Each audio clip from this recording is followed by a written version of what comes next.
Right. So make yourself comfortable in the chair and try and have your feet down, sit up straight. Give yourself a moment just to arrive and to develop what we might think of as a kind of embodied awareness, an awareness that is founded in a simple awareness of your body, your feet, your knees, your hips, your shoulders, your head, the, the general feeling of your posture and so on and so forth. This is not the end of the process, but it's in a way it's the foundation from which everything else develops in awareness terms. When we come to do this self-massage exercise, the tapping exercise, it is partly an exercise to encourage that embodied awareness. So just rubbing your hands together and tapping over your face.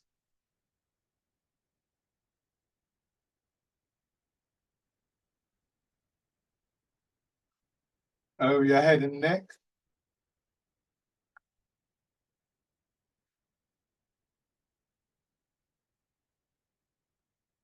One shoulder, and your arm.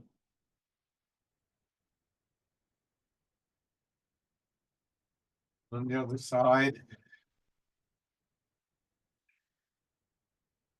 And the other face.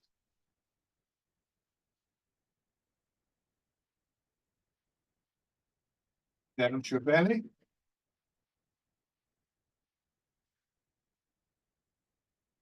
And your legs.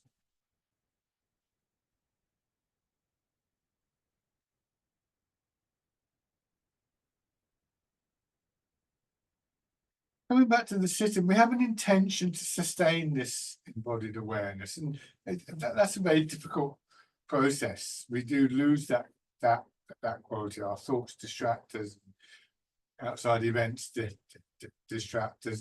One of the things we want to learn to do is to recognize those outside events, to recognize those thoughts, maybe even to engage with them without losing that awareness.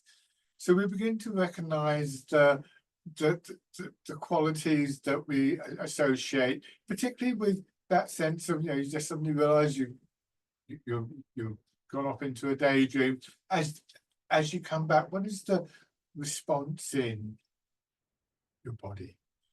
It's a returning to listening to your body, which enables you to begin to develop the movements that we make. It also is the thing that really helps us to cultivate this inner sense of calmness, stillness, that is so strongly a part of this art. So once again, aware of your posture, and with that intentional awareness, you're now able to bring about subtle changes. Position of your feet, distribution of your weight. You want more of your weight back in your hips than your feet. The line from your shoulder to your hips, so that although you're slightly tilted forwards, the overall sort of angle of your body isn't curved. There is this image of a straight line through it. An awareness perhaps of how it feels to be in this posture. Maybe, is your back tight enough? Is there some way you can find to ease that without losing the basics of the posture? Or is this a point where you need to just rest for a little while? So in this position, I'm quite far forwards in the chair. Maybe if my back was aching a bit, I might find that moving back just a little bit actually helps me to ease that tightening, and I can still feel my way to my feet. Or is it a point where I just need to sit right back and to let my back rest for a while, so then I can come back into the posture. taking that stage further into the actual movement. So as turning your head and aware of the quality of the movement, which parts of the body are actively involved in the movement, where you feel muscles expanding, where you feel muscles contracting.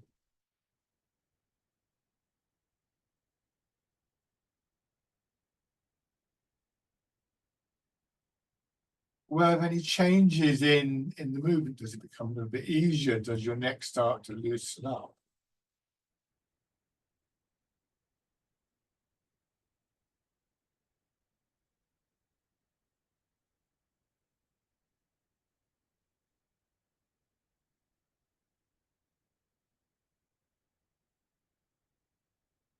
And then hands in front of your shoulders and elbows circling back.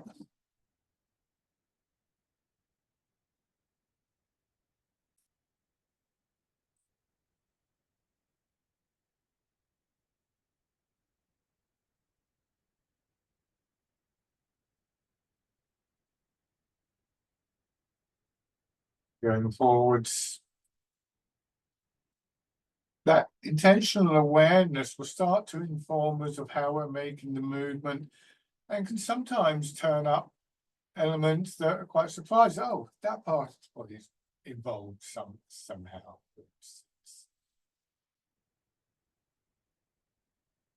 Your hands down to your sides, rotating your arms. Rotations from your shoulders, just from your wrists.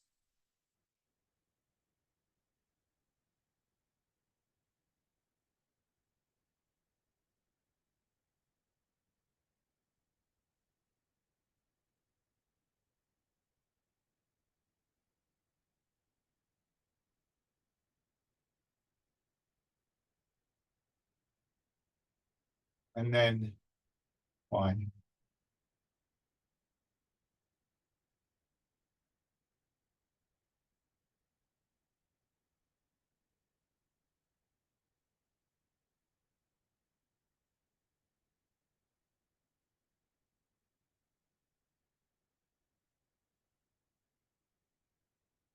And back the other way.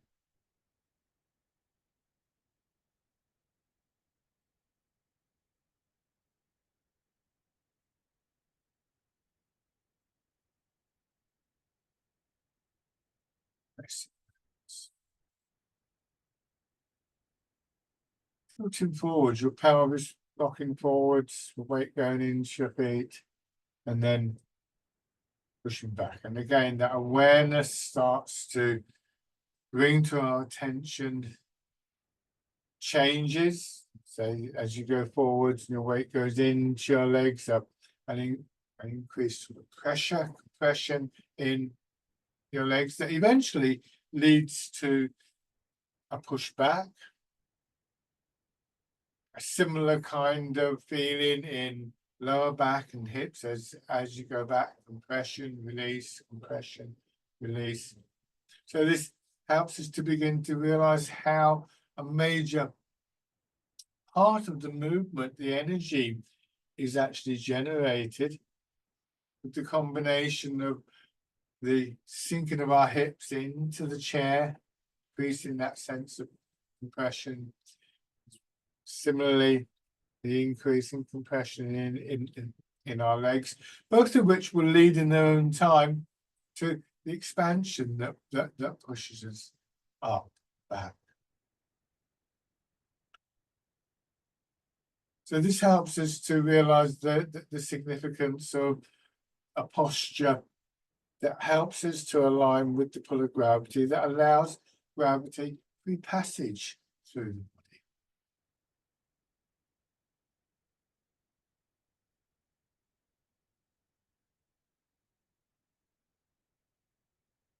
Because without that downward movement, the compression, there's no upward rise in energy.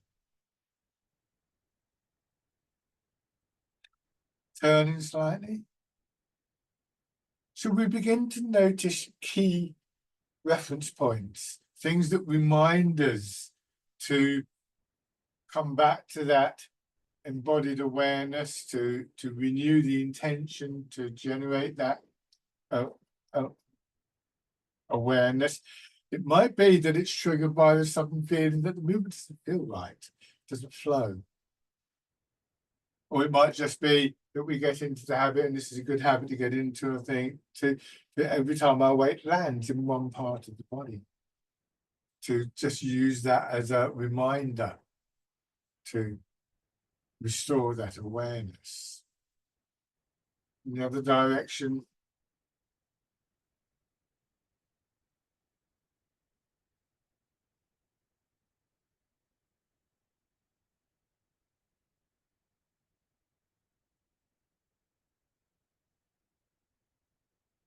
and then you turn in the center of your body that draws your weight across into the opposite foot. You roll your hips back, and weight coming into the hip, turn to go across to your other hip, roll forwards to go to the first foot. And that movement, drawing your shoulders, drawing your head around.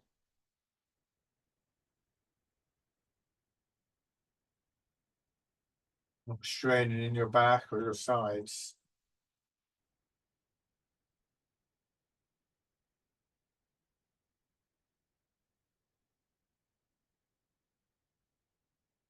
And then change direction.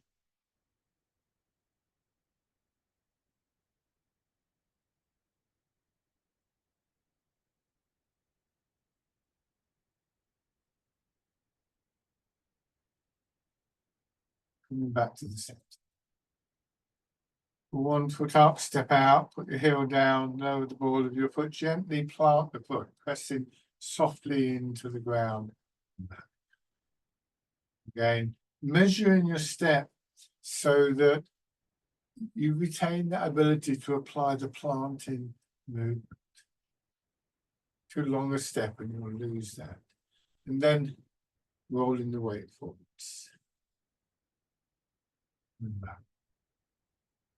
Planting, releasing in your leg that allows the planting, creating the space for your weight to flow into.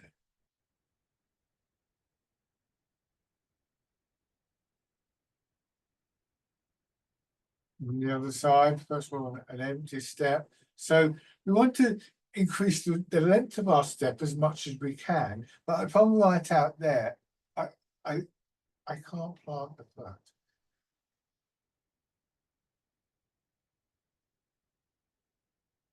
And then knees forwards.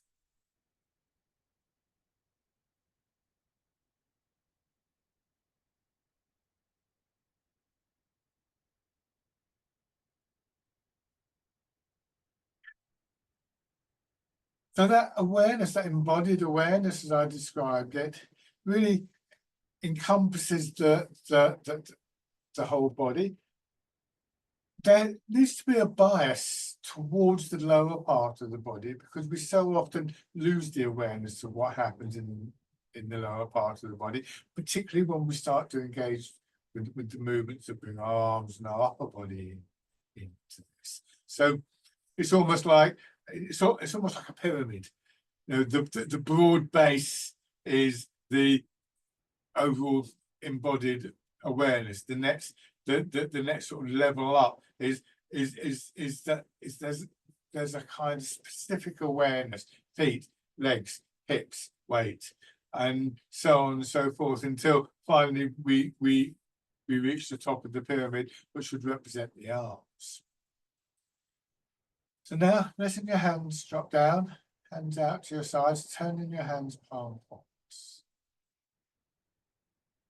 Bird folds its wings. You move your weight forwards in the same way as before, rotating your arms at the same time.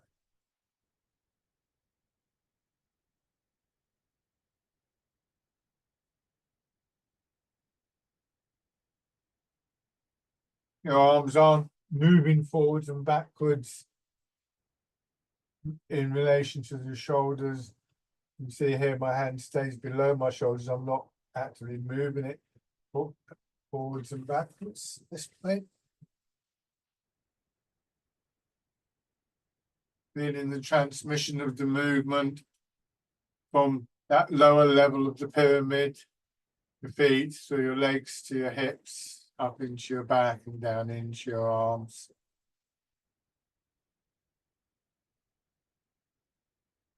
But at the same time, aware of patterns of movement, of expansion and contraction in the upper part of your body.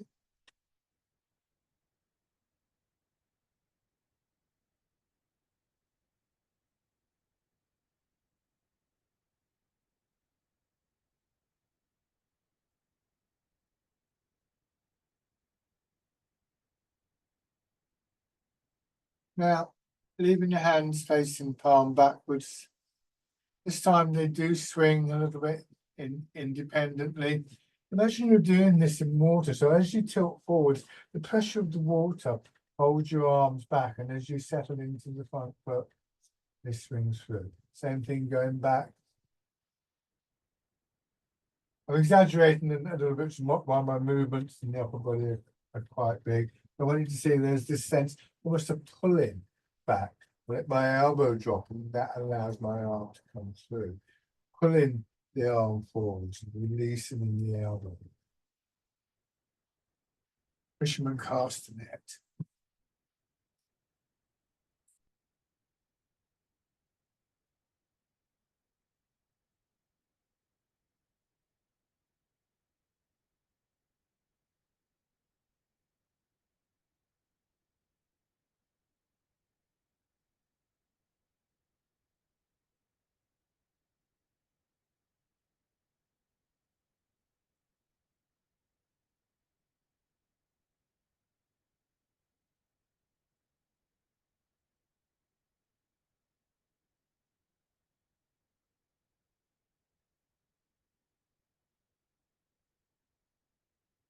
And then as your arms come forward, imagine there's a ball underneath your arms, and as you come back, drawing the ball in towards your chest.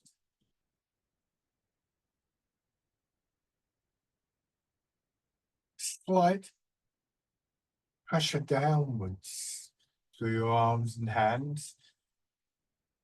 If you had a ball there, you wouldn't want your hands just to sort of slide off. You'd want to actually have a sense of contact.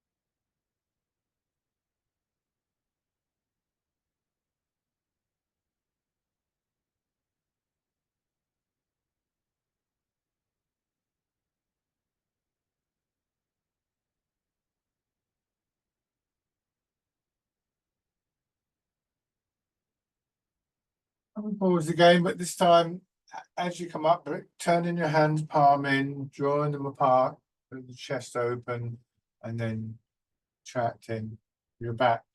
Opening as your chest contracts. Pigeon spreads its wings. So that awareness reads a lot of information. When we do this movement, where do we feel those patterns of expansion, contraction? Where is going to be most useful to bring our attention to? If we're simply focused on our arms and our hands, we'll be moving our arms and our hands and probably lose some of the connected quality in the movement. If we can focus, say, on that sense of contraction across the shoulders, as though the shoulder blades are sliding towards each other, we can feel that there's a starting point there. Might think of it for a movement that draws your elbows out, and that leads you in to the main movement. And that any number of other things that we may notice as well.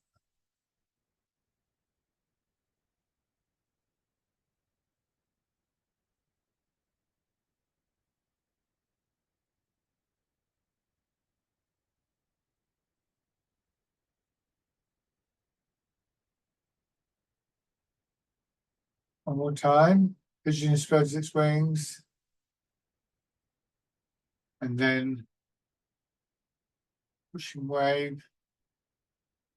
Still expanding and contracting in chest and upper back, but less obviously so, more targeted, more focused, more economic movement. One that, because of that, leads to a stronger, more focused quality. There's a definite sense of pushing to something, pushing something away. But also a sense of where we're pushing from, the sinking of your weight into your hips, remember, leading to that sense of expansion, that coming up your back, leading into your arms.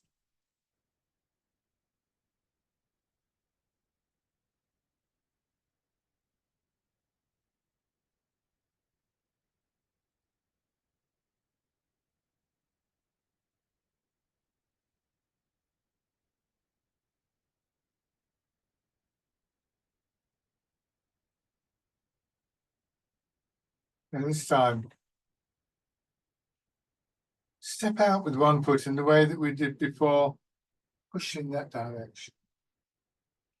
Come back, bring the foot in, plant it down, parallel, turn your body slightly, step out in the other direction, and then move to weight. So now we feel a kind of sequence of events, you might call it.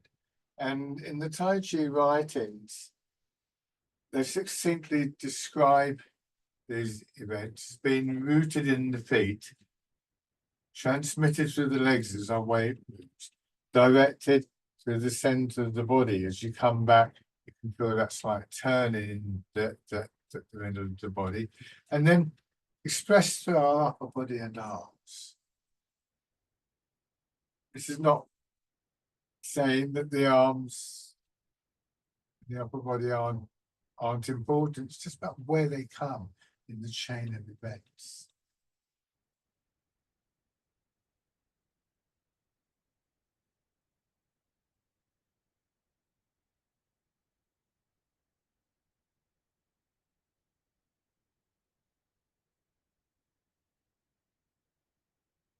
One more time.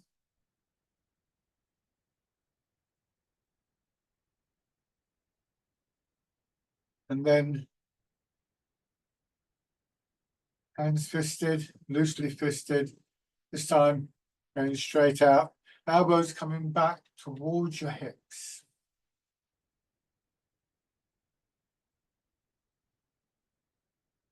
So it's quite small movement. Especially as we come back, it's like everything gets focused into that central part of the body, which then, like a balloon being blown up, expands out, upwards, outwards, forwards, backwards, down into the ground, and so on.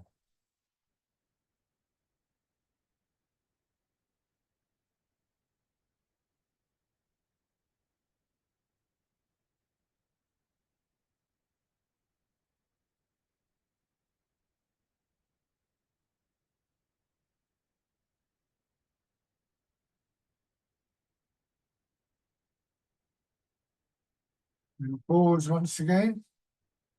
And this time, open your fingers, turning your hands palm out. So you're going to do the breaststroke, but bringing your weight back, opening the chest again, bringing your hands in and back to this pushing wave movement.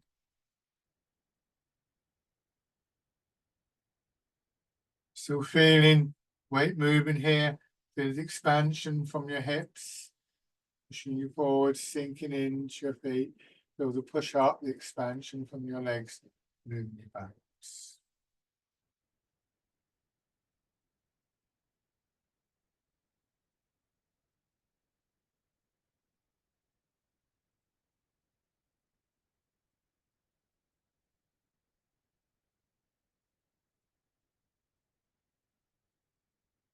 One more time.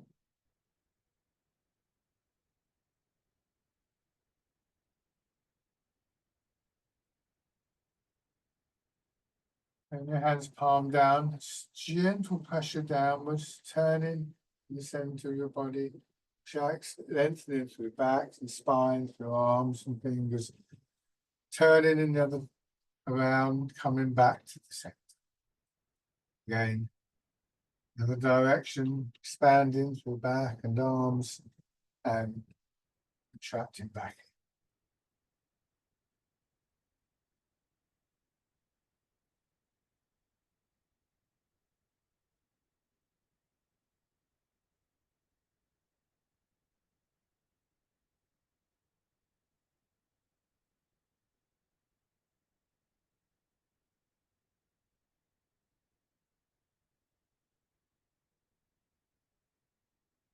One more time.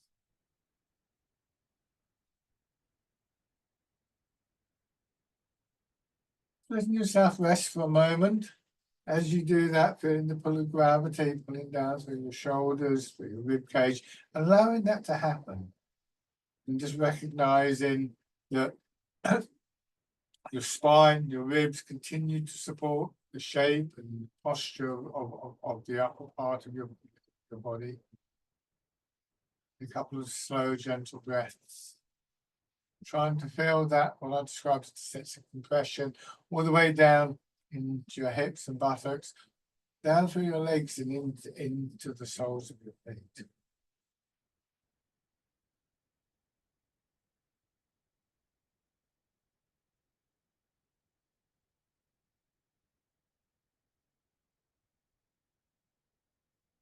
Bringing your hands palm up and feeling that pressure in the feet and in hips, and then feeling the upward movement that was out of that, pushing your arms up so you're lifting the ball, turn your hands over, pressing the ball as though you're pressing it down. So again, the movement coming from the ground. The exercise is called rooting down for that reason, because it's from the root that we expand out in all directions. And we can equate that also with the center part of the body dropping towards the ground. It's a bit of a chicken and egg situation going on there. There's a compression here that pushes down, then we feel the push up, and so on, so forth. There's different ways that you can look at these inner dynamics once we become aware of them. No one way of looking at them is ever going to be complete in itself. It's never the complete experience. But it can be very useful as a way into a more intuitive sense of how the movement is generated. At the same time, by paying attention to what's happening vis-a-vis the ground, whether it's through our feet or through our hips or the center of the body,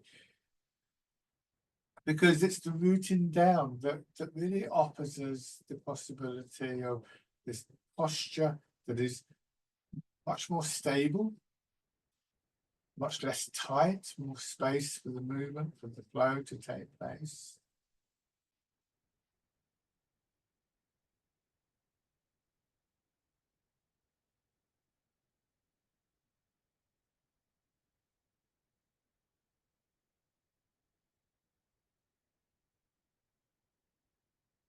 Changing, turning your fingers out, pushing them up, your arms away from your body, the wild goose.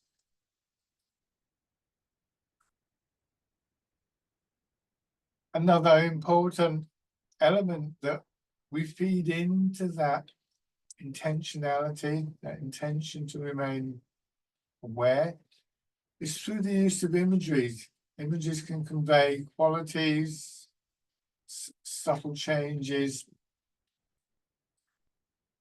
that affect our movement and our posture, as well as our minds.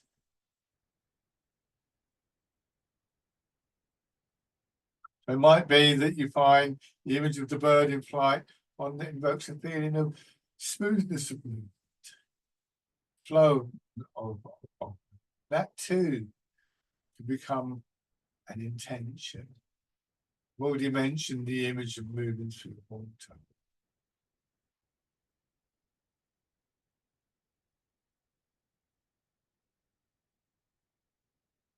Heart in the cloud, letting your hands cross in front of your knees, coming back, pushing up with that expansiveness we might associate with the sun coming out from behind dark cloud.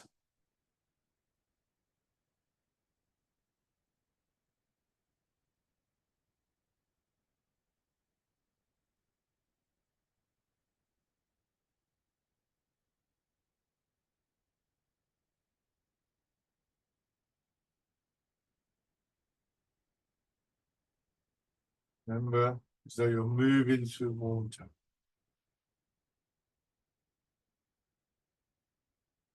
This time, letting your arms drop down to your sides, arms feeling quite heavy.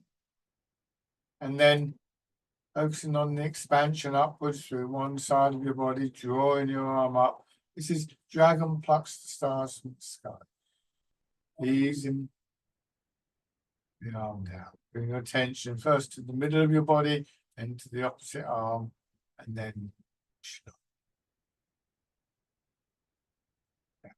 when we bring our attention to the center in between each side, there's a renewal of that intentionality to be aware, the renewal of the intention to let your center of gravity sink.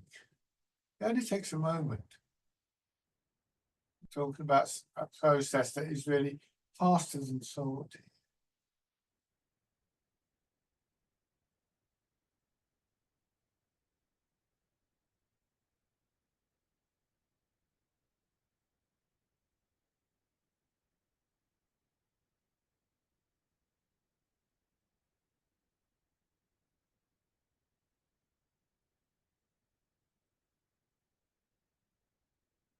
Dragon plucks the stars from the sky.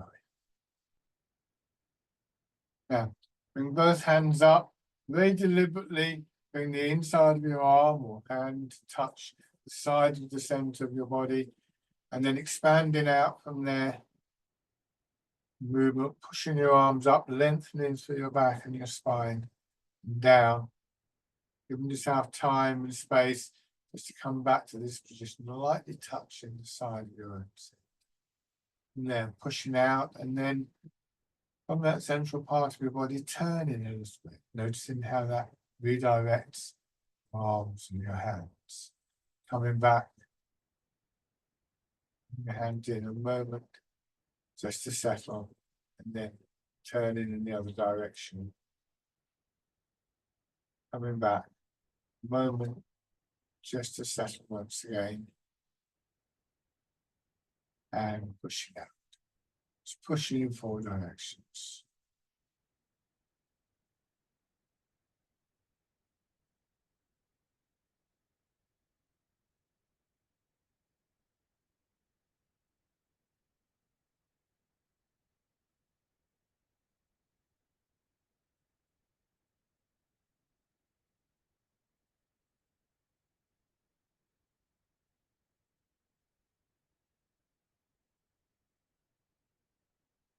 One more round of this.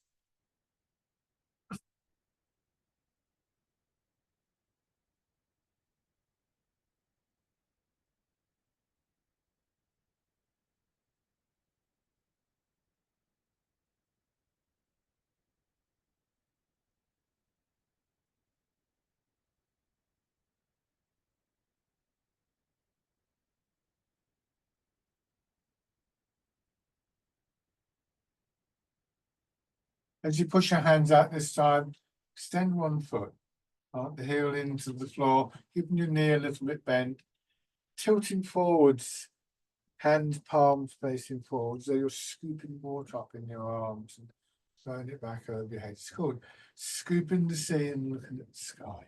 Don't lock this knee. Hips dropping back contracting into your hips, expanding in the front of your body.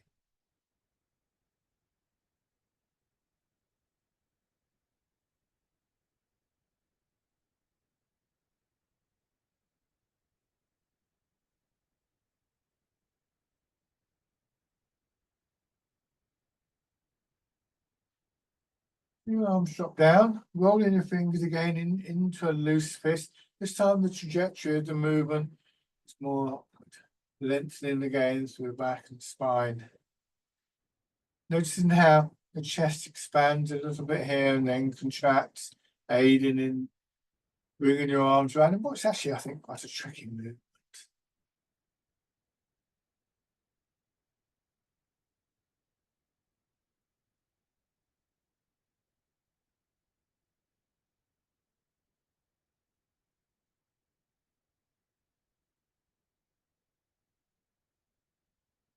Change sides. Scooping the sea, looking at the sky.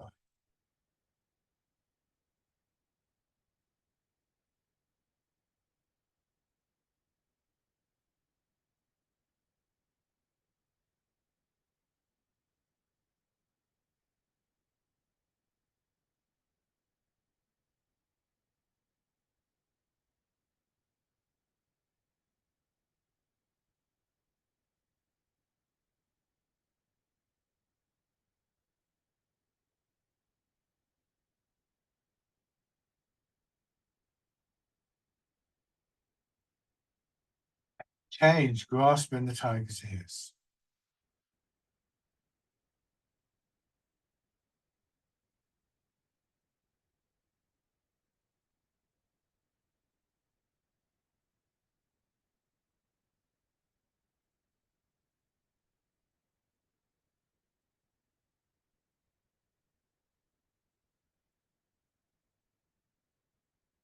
One more time.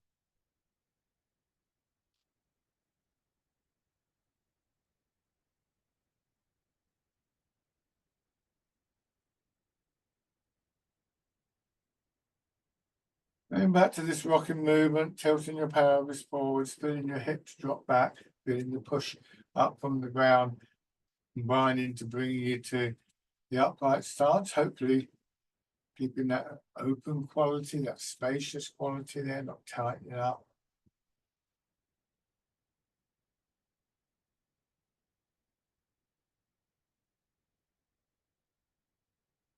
And then bringing your hands to your sides. As you go forwards, turn towards one leg, coming back once again, settling down in the center, feeling the push up, go forwards and turn towards the other leg. Using this movement to propel your arms. You go sink back, you settle down, you go forwards in to your foot, and you let that movement push your hand up. Turn the hand over, coming back, the hands are level as you sink your weight in, and then expand out. Top of the movement, both arms will track. This is hitting a ball in front of the shot.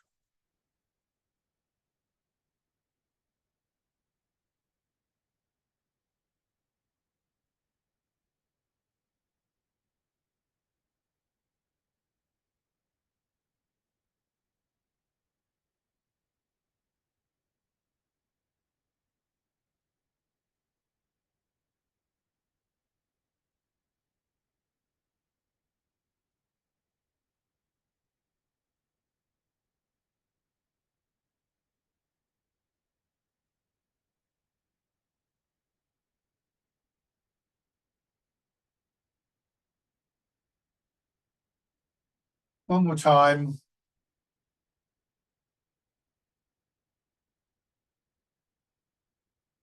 And come back.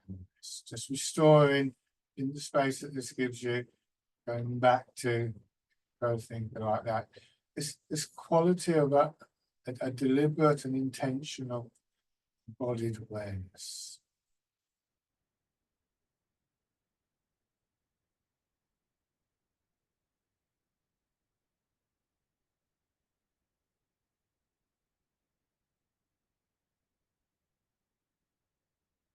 Now, once again, preparing to stand up this time, but using the same movement, rubbing your hands together, and then tapping over your face.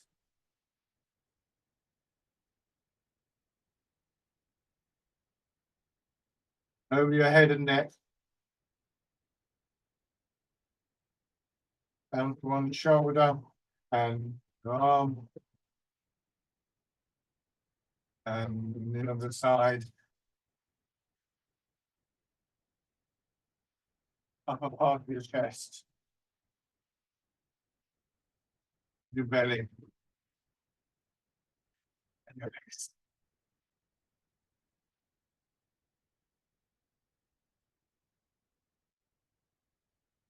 Pushing your heels up just to get the circulation back into your leg muscles before we try and stand on them. And circling back.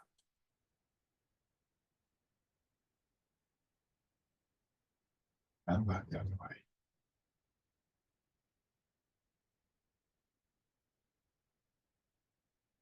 Okay, and then standing.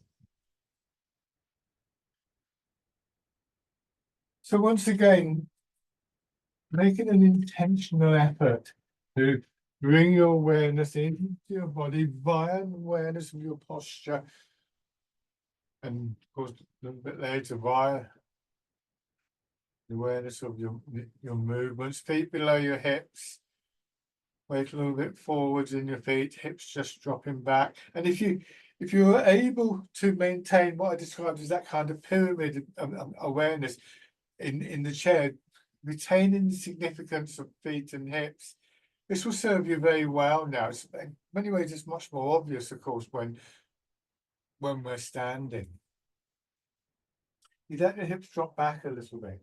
Careful with the knees, you don't want to overbend them. And then feeling the push up through your legs, through your hips, into your back, up to your shoulders, and then letting gravity pull you down again.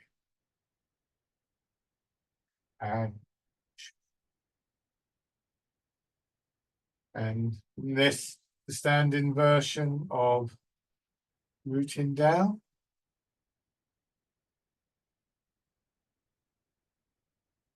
Again, as though you're moving through water. That image both provides a medium that encourages a loosening, a softening of joints and muscles. And yet at the same time, it encourages a very subtle type of conditioning of those same muscles and joints and other soft tissue in the body, tendon, ligaments. So the same image helps us to cultivate both the flow and this sense of what I refer to as inner resilience, a conditioning, a strengthening of the body, although strengthening not necessarily the most useful term. The body, of the energy, of the flow of the movement. And then turning your hands out, standing version of the wild goose. And that conditioning of the movement itself, the flow, in Chinese medicine, with its theory of the energy moving around the body, the conditions of that flow, the harmony of it, the flow of it itself, the strength of it is one of the key factors determining our state of well-being.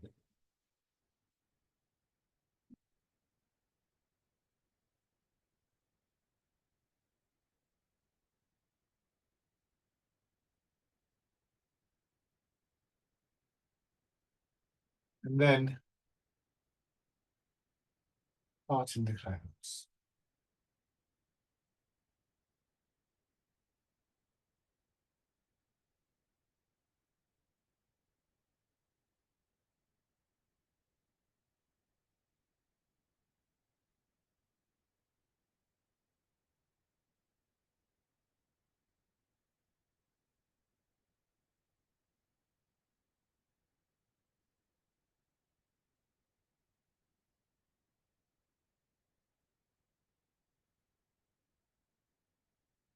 Big 1 foot forward, keeping the width of your step and not taking too long a step once again.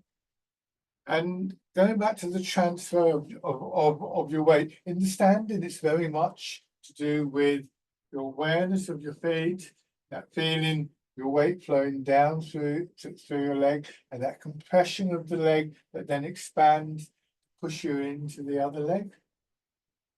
Taking just a moment each time your weight lands in each leg to really feel that.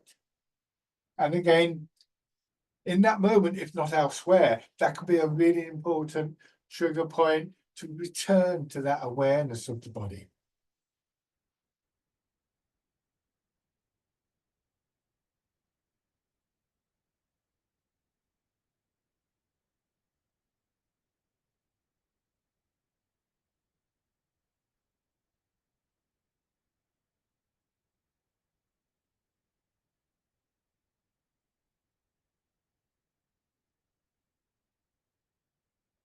The back, as you settle into the back foot, now you raise the front toes.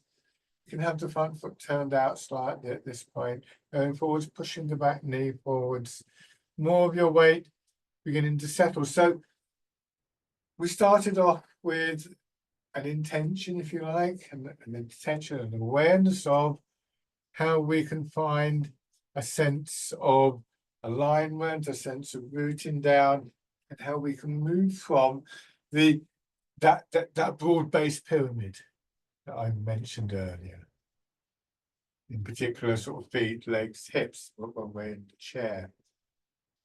Then we took that into the standing, and of course, that really emphasized the same thing, but really much more emphasis on legs and feet. We had the 2 legs, the 2 feet to enable us to do that. Now we're taking it into just 1 leg.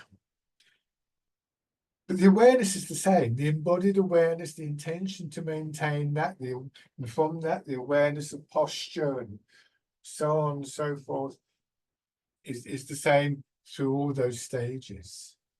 Now we can bring the foot in. When you step back, put the ball of the foot down, lower the heel, plant the foot as we did in the chair. Coming back, bring the foot in. This time it's the heel goes down, then the ball of the foot, then the planting, then the weight.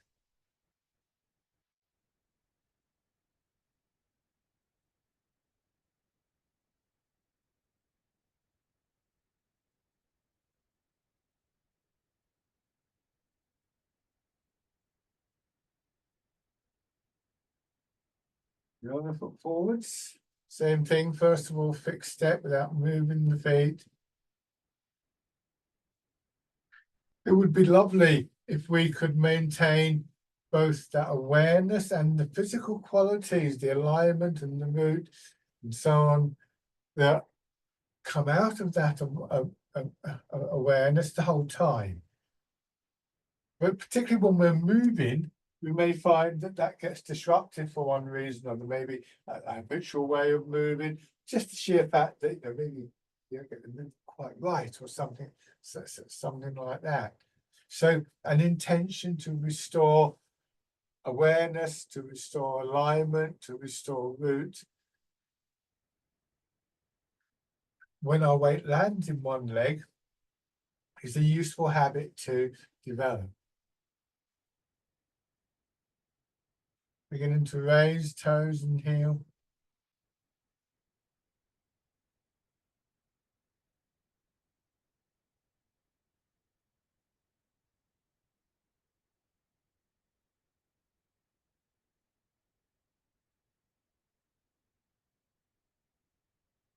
And stepping in.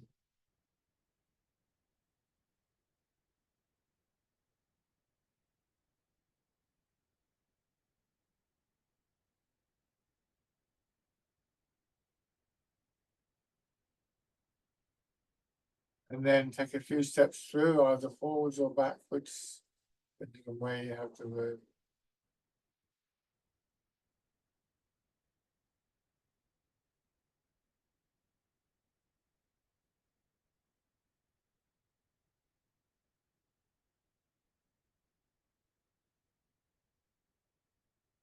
And going back.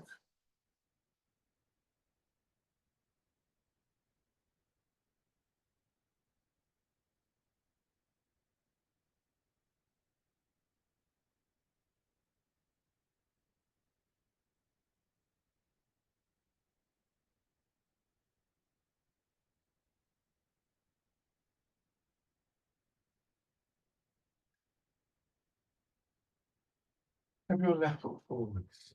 We do fisherman cast and net, the standing version of that, starting with your weight in and back foot. Going forward, settling into your front and letting your arms swing through. Try not to stiffen up in your shoulders or your arms, fingers, and ease it back. Remember that image of moving through water, as though the air around you were thicker than normal. It's one of the most universal images that we use in Tai Chi. And as I said, it helps both with the sense of the flow of the movement, and also as we develop in these exercises with this very subtle aspect of the conditioning, the development of this inner resilience, which is a quality of both the physical body and that sense of the movement flow.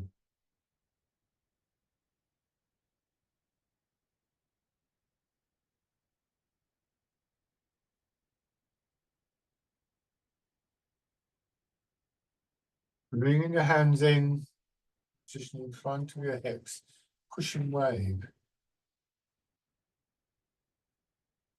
Back. Elbows go out a little bit. As you go forwards, they come in. Moving overall, pushing your arms forwards, they curve up gently.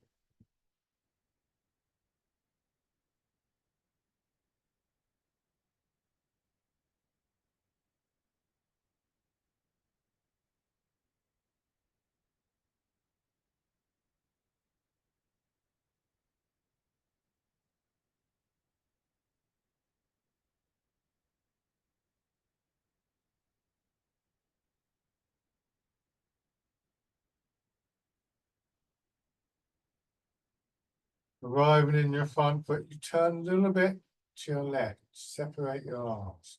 Wind blows the willows. And back, dropping your hands down, turning. With a push up from the ground, pushing your arms out. And stiffen up in your shoulders, the elbows, and the wrists.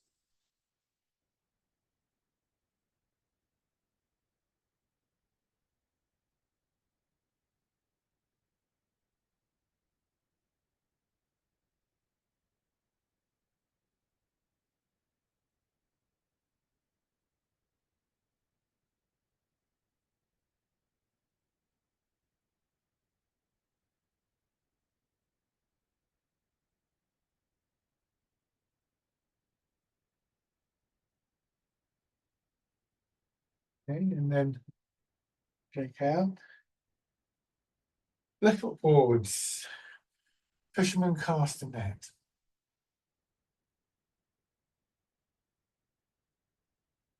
Minding yourself to bring your attention back and noticing how it feels when you do. So what are the triggers that might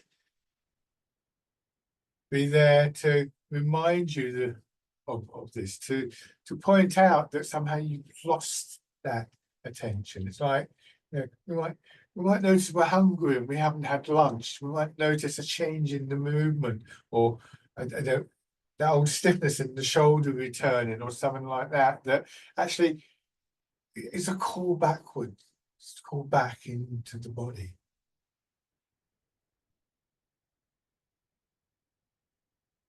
Push and wave.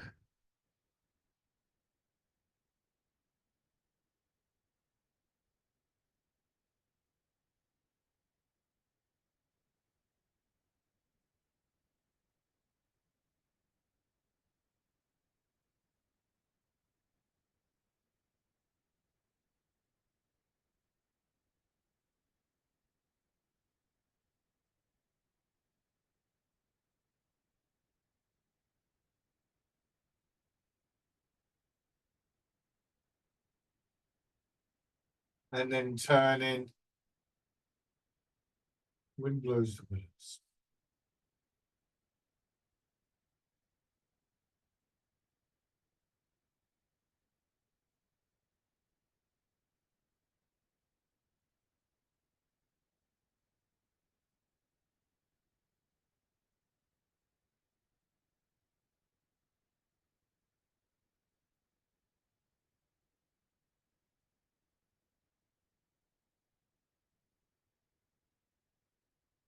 This time, combine the stepping. So again, whichever direction is most useful to you. We're going to go forwards, step in, planting the foot,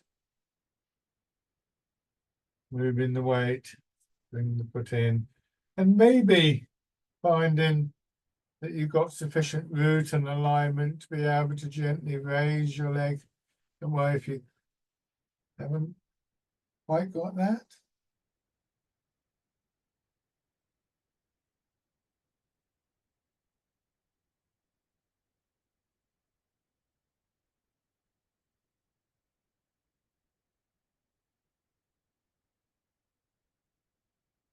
And then changing direction.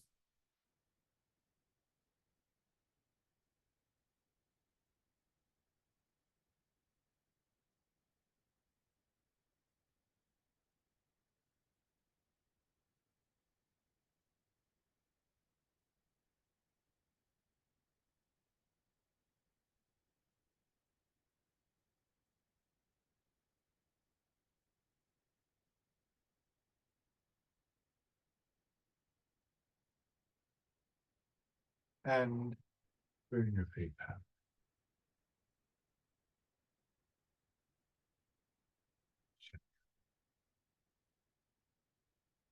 Go back to your chairs.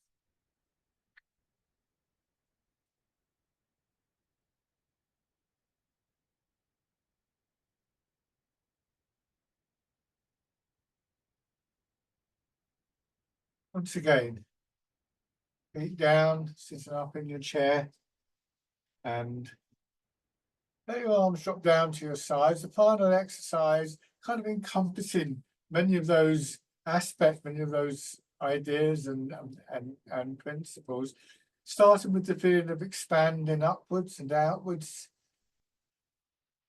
and then with a sense of once again drawing inwards, holding the ball, bringing your hands in, feeling the movement downwards through your body, back to this sense of being very settled. And then starting all over again. Embrace tiger, return to the mountain. Expanding and then contracting.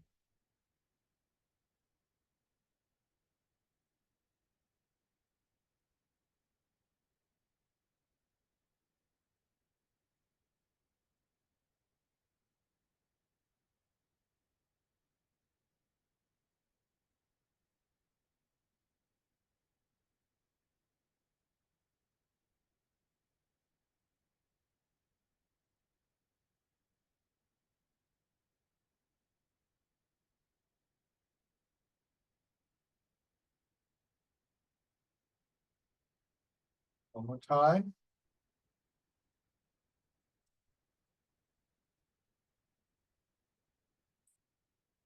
And then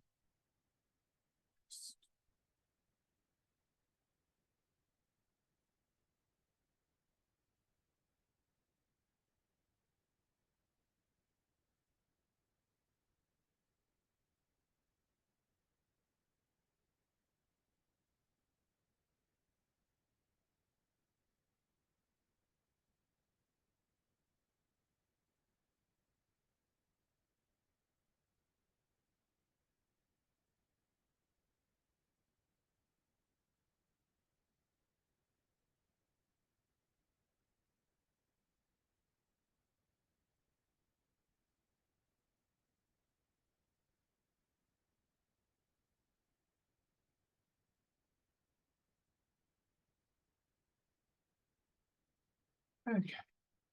I'll finish there. Thank you very much, everybody. And please feel free to get back to me with comments and questions, but enjoy the rest of your day.